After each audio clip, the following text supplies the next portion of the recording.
She was there for every single difficult year. She was there when he could not pay his rent and she covered it without being asked. She was there when his business idea failed the first time and the second time and the third time, and she sat beside him through every failure and told him the next one would work. She was there when his own family stopped believing in him, and she was the only voice that kept saying, yes you can, yes this is possible, yes I see what you are building. She gave him years of her life, her savings, her energy, her absolute belief in a man that the rest of the world had looked at and concluded was not worth the investment. And then the investment paid off. The business worked. The money came. The recognition came. The life that she had believed into existence arrived. And he looked at that life and he looked at the woman who had been beside him through every year of building it, and he chose someone else. He chose someone who had appeared only after the work was done. And the woman who had been there from the beginning watched him walk away and decided, in that specific and painful moment, what the rest of her life was going to be about. Stay with me. Because what she built after he left is the most important part of this story. Welcome to Bishop Tales, where every week we bring you powerful, emotional, and unforgettable stories that stay with you long after the video ends. If you are new here, please subscribe right now and turn on your notifications so you never miss a story like this one. Drop a comment and tell us where you are watching from tonight. Are you in Nigeria, Ghana, the United Kingdom, the United States, Canada, South Africa, Jamaica, or somewhere else in this world? We love knowing where our family is. Now let us begin. Her name was Nneoma Okafor and she was 34 years old, and she had spent the last 6 years of her life loving a man named Afani Dyke with the specific completeness of someone who had made a decision about who deserved her love and had then delivered that love without reservation or calculation or the protective distance that people maintain when they are not fully certain. She had been fully certain about Afani from the beginning. She had met him at 28 at a business networking event in Lagos, where he had been presenting his technology startup idea to a small group of potential investors who had listened politely and responded with the particular polite non-commitment that experienced investors deploy when they think an idea has insufficient legs. She had been attending the event in her capacity as a mid-level marketing manager at a consumer goods company, and she had not been there to invest in anything. She had been there because her colleague had an extra ticket and the food was supposed to be good.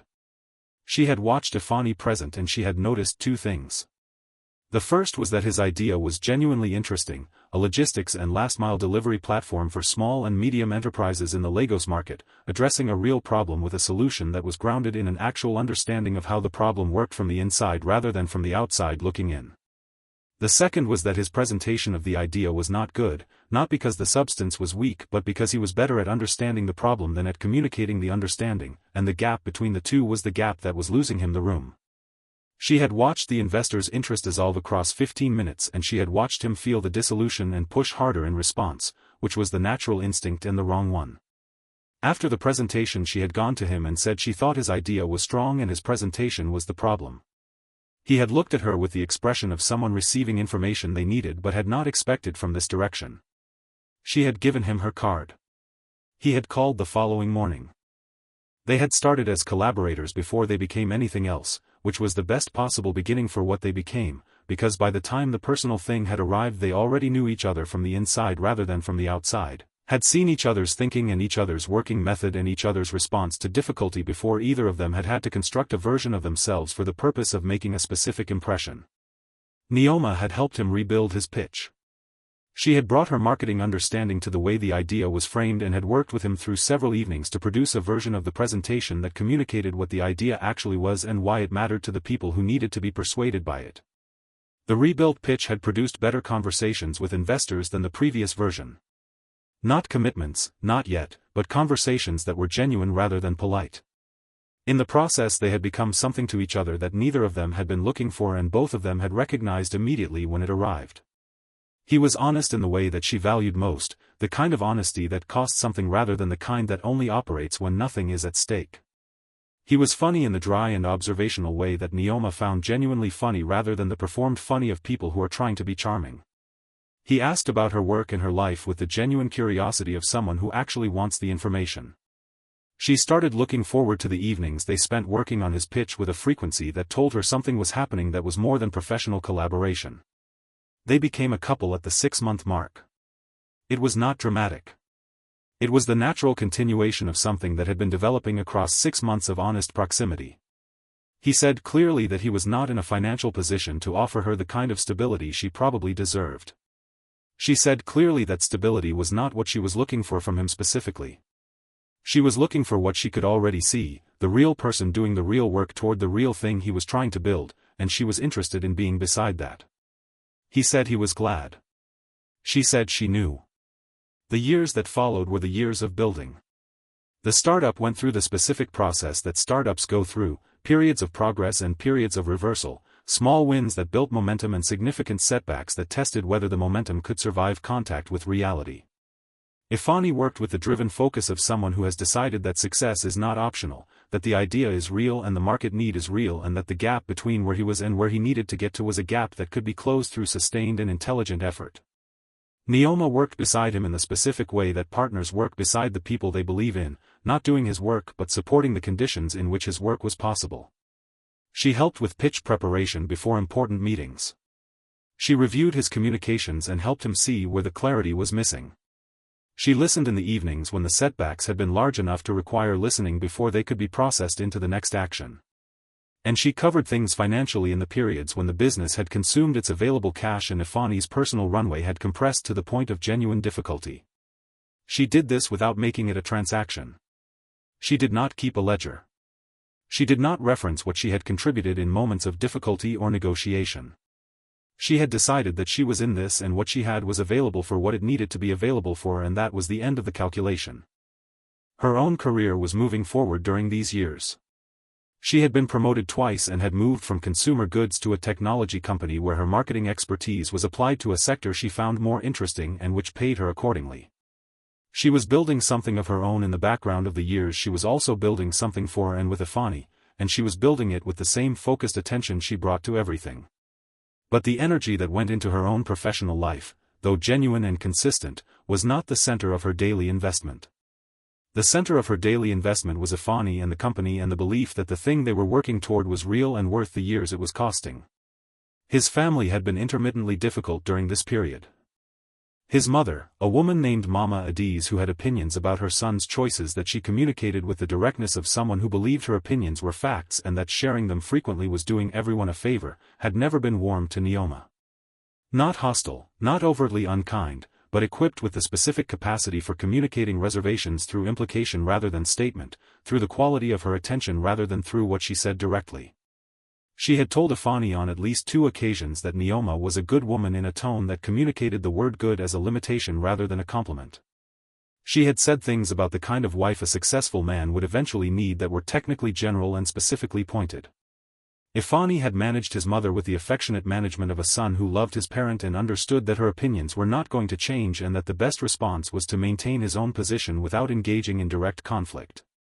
He had told Nneoma about his mother's views and she had received the information with the composure of someone who had been expecting it and had decided not to allow it to occupy more space than it deserved.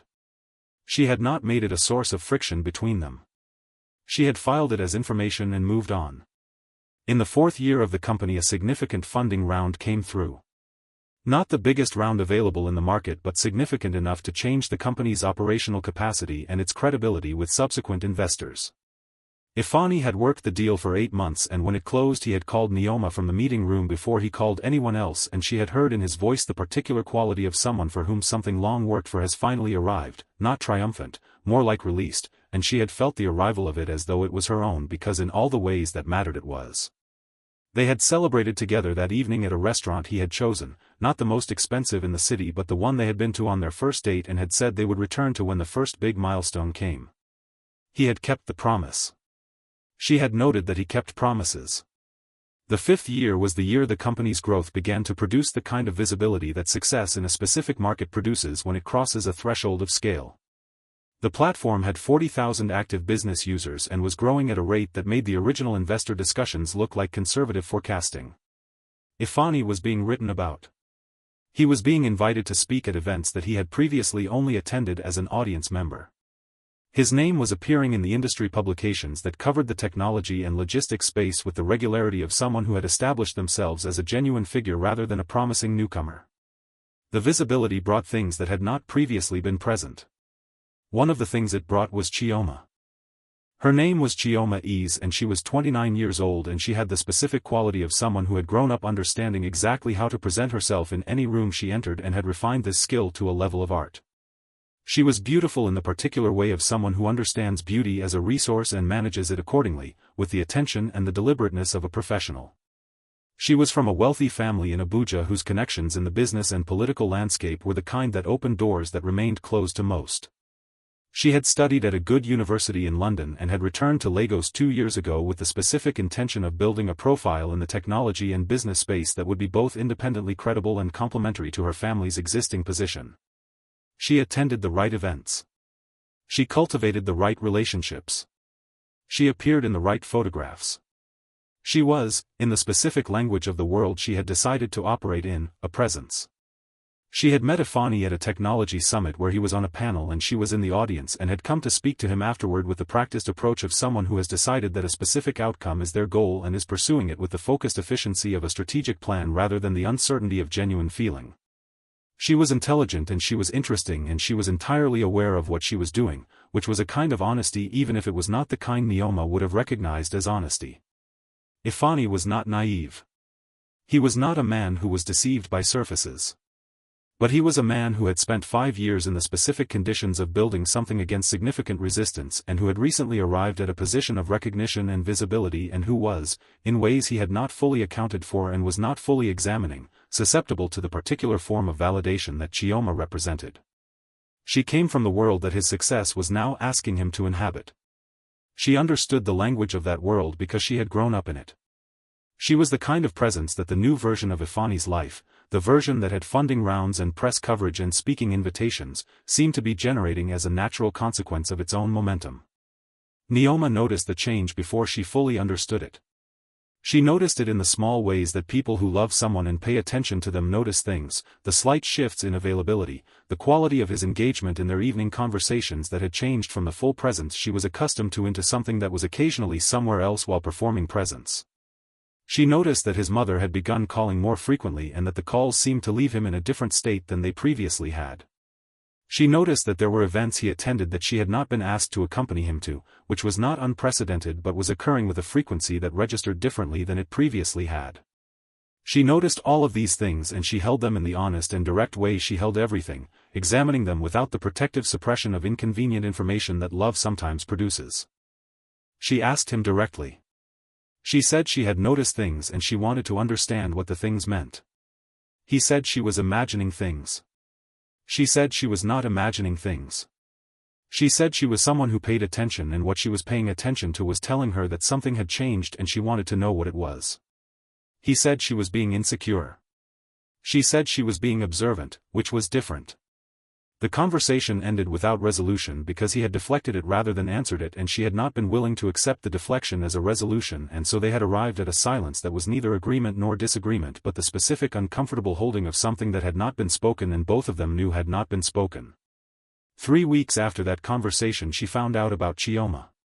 She found out not through a dramatic discovery but through the specific way that things in a city of networks find their way to the person they most need to reach, through a mutual acquaintance who had seen them at an event and had assumed Nneoma knew and had mentioned it in passing as though it was common knowledge that Ifeanyi Dike was spending time with Nneoma.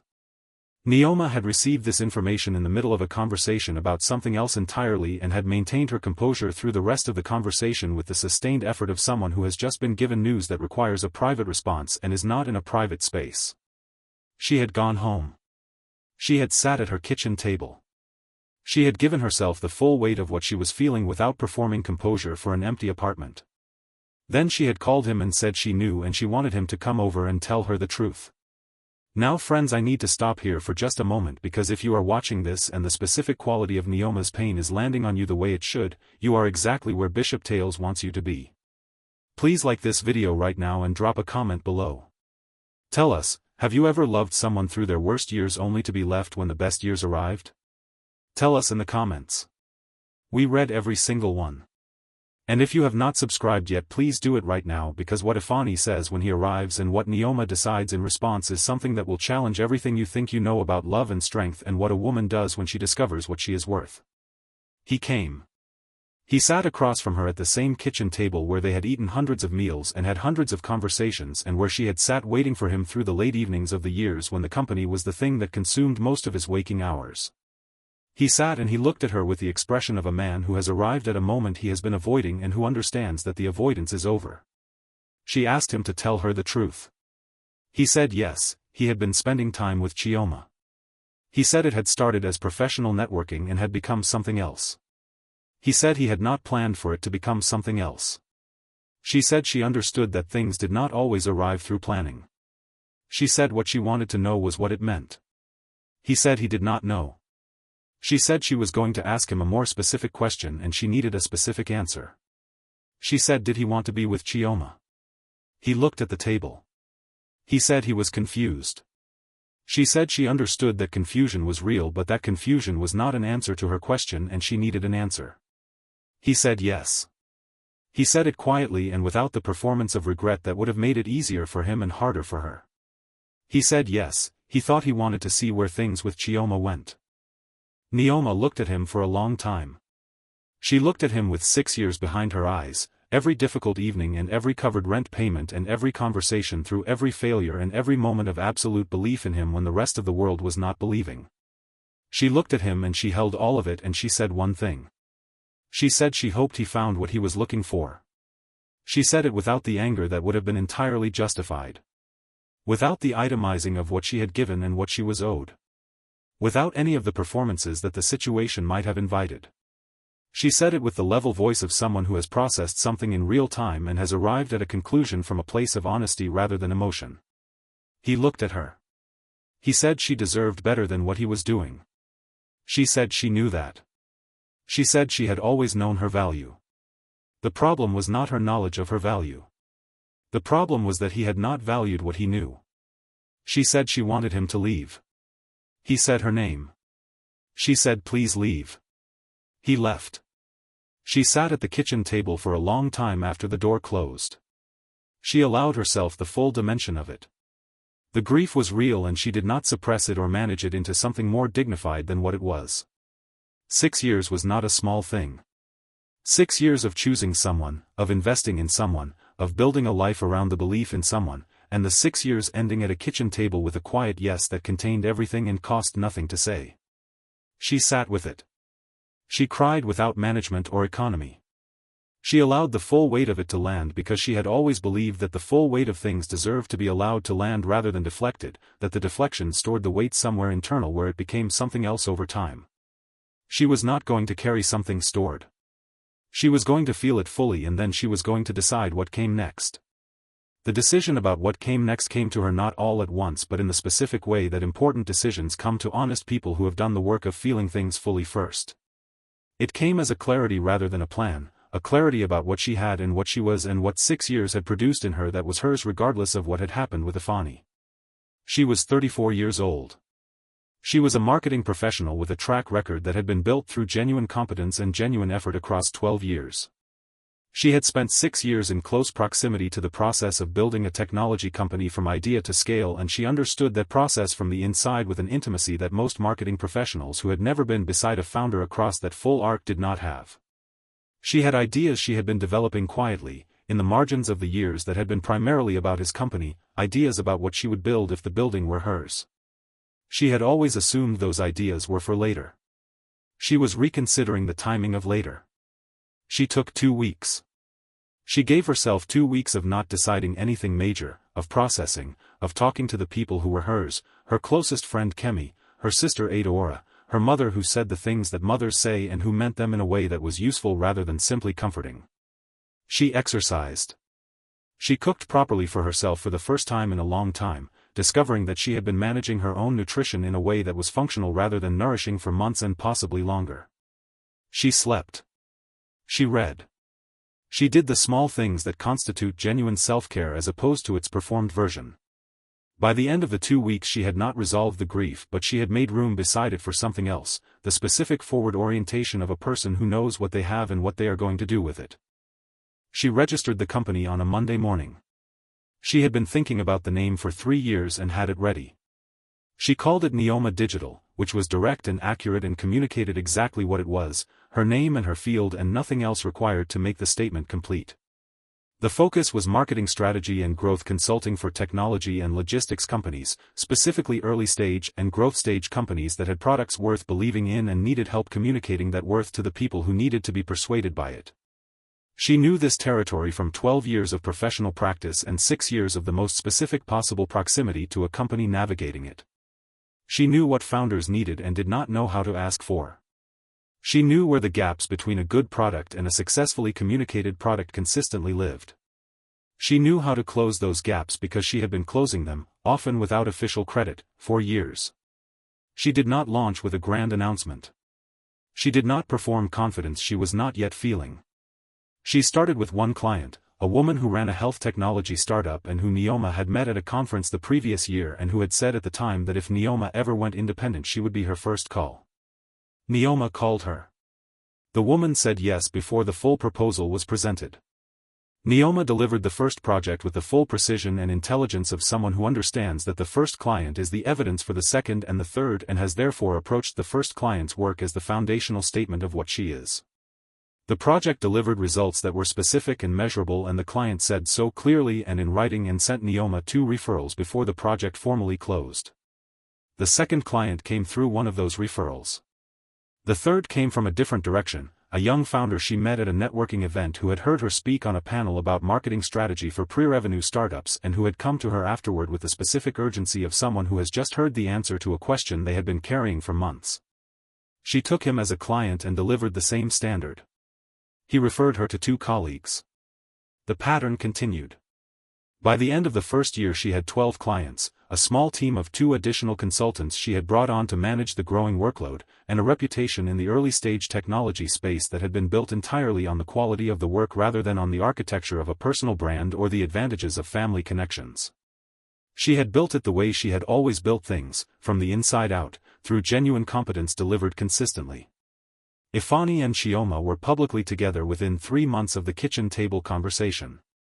The announcement, made through the specific mechanism of appearing together at a high-profile industry event and allowing the photographs to communicate what the photographs communicated, produced the reaction in Nneoma's immediate world that such announcements produce: a brief period of concerned attention from the people who loved her, a few uncomfortable encounters at events where all 3 of them were present, and the specific experience of watching something you built be inhabited by someone else.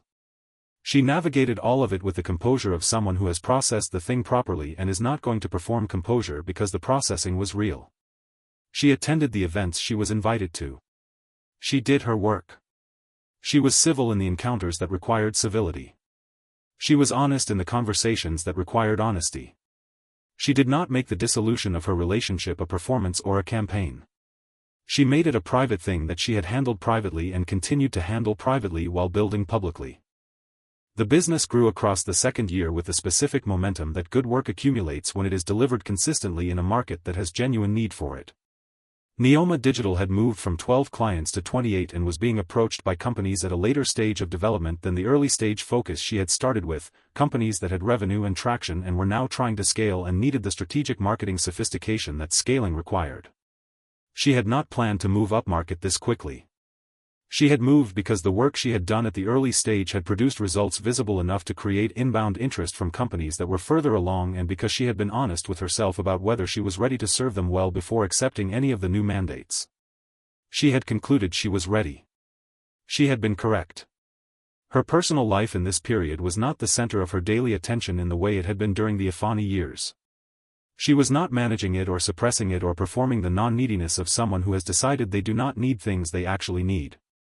She was simply in a different season, one in which the primary relationship was with the work and what the work was producing and what she was learning through the producing of it. She had gone on 2 dates in the 2 years since the kitchen table. Both had been with men she had met through her professional network who were genuinely interesting and with whom she had enjoyed the evenings, and with neither of whom she had felt the specific pull that she associated with something worth pursuing. She had not forced it. She had filed it as data and continued to live the life that was fully available to her in its current form and to be genuinely satisfied with it. She was at a client meeting in a building in the commercial district in the 3rd year when she encountered Ifani for the first time since the kitchen table in a context that was not the managed civility of an industry event. She was in the lobby of the building waiting for the elevator when he came through the main entrance. He saw her before she saw him, and by the time she turned at the sound of his voice saying her name he had already crossed half the lobby. She looked at him. He looked at her. He said Nneoma. She said Ifani. He said she looked well. She said she was well. The elevator arrived and she stepped into it. He stepped in beside her. They rode in silence for 2 floors. Then he said he had heard about the company. He said he had heard it was doing very well. She said it was. He said he was glad. She looked at the elevator doors. She said were they still on the same floor? He said no, he was going to 12. She was getting off at 8. The doors opened at 8. She stepped out. She said it was good to see him. She said it in the voice of someone for whom the statement was accurate rather than performed, the specific neutrality of someone who has processed a thing and arrived at the place where it simply is what it is. The doors closed. She went to her meeting. She thought about it later in the way she thought about things that had mattered, with the honest attention she brought to things she was still in the process of understanding. She thought about what she had felt when she saw him and what the feeling told her. The feeling was not the grief she had felt in the early months. It was not the anger that she had allowed herself in specific private moments in the first year when anger was the honest response to what had happened. It was something quieter and more complete than either of those things. It was something close to the specific piece of a person who has understood something fully enough that the understanding no longer produces disturbance. She had loved him. He had chosen someone else. She had built something from what remained after the choosing, and what she had built was more fully hers than anything she had built beside him, because it was entirely her decision and entirely her effort and entirely her proof of what she was capable of when the capability was applied in her own direction. She did not know what had happened between Ifani and Nneoma beyond the fragments that reached her through the natural flow of information in a professional network. She had heard that the company had continued to grow and had gone through a second funding round. She had heard that Nneoma was frequently photographed at the events that Ifani's growing public profile generated. She had formed no conclusions about whether he was happy or whether the choice had produced what it had seemed to promise. These were not her conclusions to form. They were his life to live, and whatever it produced was the consequence of his choices, and she was not invested in its outcome in either direction. She was invested in her own outcome, and her own outcome was producing results that she had not allowed herself to fully imagine when she was sitting at the kitchen table 3 years ago in the specific grief of 6 years ending. Nneoma Digital had 35 active clients by the 3rd year and a team of 7 people and a reputation in the Lagos technology ecosystem that was built on the most durable foundation available, the testimony of clients whose businesses had grown because of the work. She was being invited to speak at events that were larger and more significant than the ones she had previously attended as an audience member.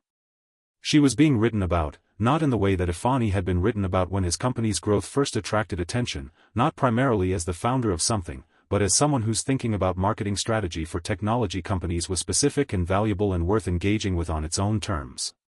She was also, in the 3rd year, beginning to understand something about herself that the years of being beside Ifani's building had obscured, which was that the belief she had brought to his work had always been available. She had always had the quality of belief that made things possible. She had directed it at him because he had been there, and the direction had made sense at the time and had produced real outcomes in his business that were verifiable and real. But the belief was hers. It had always been hers.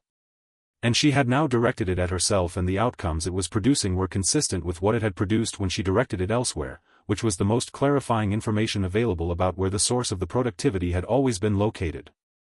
She sat at her desk one evening in the office she had rented for the team, a proper office now, a space that communicated the seriousness of what she was doing without overreaching the stage she was at, and she looked at the work on her screen and felt the specific satisfaction of someone who is in the right place doing the right thing with the right resources. She thought about the woman who had sat at the kitchen table 3 years ago and told a man who was leaving that she had always known her value, and the problem was that he had not valued what he knew. She thought about whether that woman had believed the statement when she made it, or whether she had made it from the place where people sometimes find precise and accurate things to say in the moments when the stakes are highest because the stakes call up something essential. She thought it had been both. She thought she had meant it and had not yet fully lived it, and that the 3 years since had been the living of it. She thought the living of it was more satisfying than saying it had been. She thought the living of it was the only version of it that actually counted. Her phone rang. It was Kemi. She answered. Kemi said she had news. Nneoma said tell me. Kemi said she had heard from someone who knew someone that Ifeanyi and Chioma had ended things. She said Chioma had moved back to Abuja. She said the version of the story she had heard was that the relationship had been what Chioma had made of it, which was a strategic investment that she had managed for as long as it served its strategic purpose and had then concluded. She said she was not telling Nneoma this to produce a specific response. She said she was telling her because it was the kind of information that the person it was about deserved to have. Nneoma was quiet for a moment. Then she said she appreciated Kemi telling her. Kemi said, "Are you alright?" Nneoma said yes. She said she was genuinely and specifically alright. She said it was not the alright of someone performing alright. She said there was nothing in what Kemi had told her that changed anything about her life or her direction or the work that was on her screen. She said she hoped he was alright too. Kemi was quiet for a moment. She said she knew. She said she had always known Nneoma was the most complete person she had ever met. Nneoma said stop. Kemi said no, she was serious. They talked for a while about other things, about Kemi's own life and what was happening in the network and the things that happened in the lives of people who have known each other long enough that the conversation can move between serious and light without requiring transition. They said goodnight. Nneoma put the phone down and looked at the work on the screen and went back to it. She did not call Ifeanyi. She did not reach out. She did not make the end of his relationship into the beginning of anything for herself. She understood the impulse that people might expect her to feel, and she sat with it honestly and found that what was actually there was something much simpler and much more complete than the impulse. She had built something. It was hers. It was fully hers. And the direction it was pointing was forward, entirely and specifically forward, and that was the only direction available to someone who had finally understood what all the years had been building toward and had decided to spend the rest of her life in full possession of that understanding. She went back to work. The screen was full of what she was building. She had always been the one doing the building. She was simply, finally, building in her own name. If this story reached you tonight, please share it with someone who needs to hear it right now. Like this video and subscribe to Bishop Tales for powerful emotional stories every single week. Drop a comment and tell us where you are watching from, and tell us this: have you ever given everything to someone who could not value what you gave, and what did you build after? Tell us in the comments. We want to hear from you. There are many more stories coming and they go deeper than this one every time. Thank you for watching Bishop Tales. We will see you in the next story.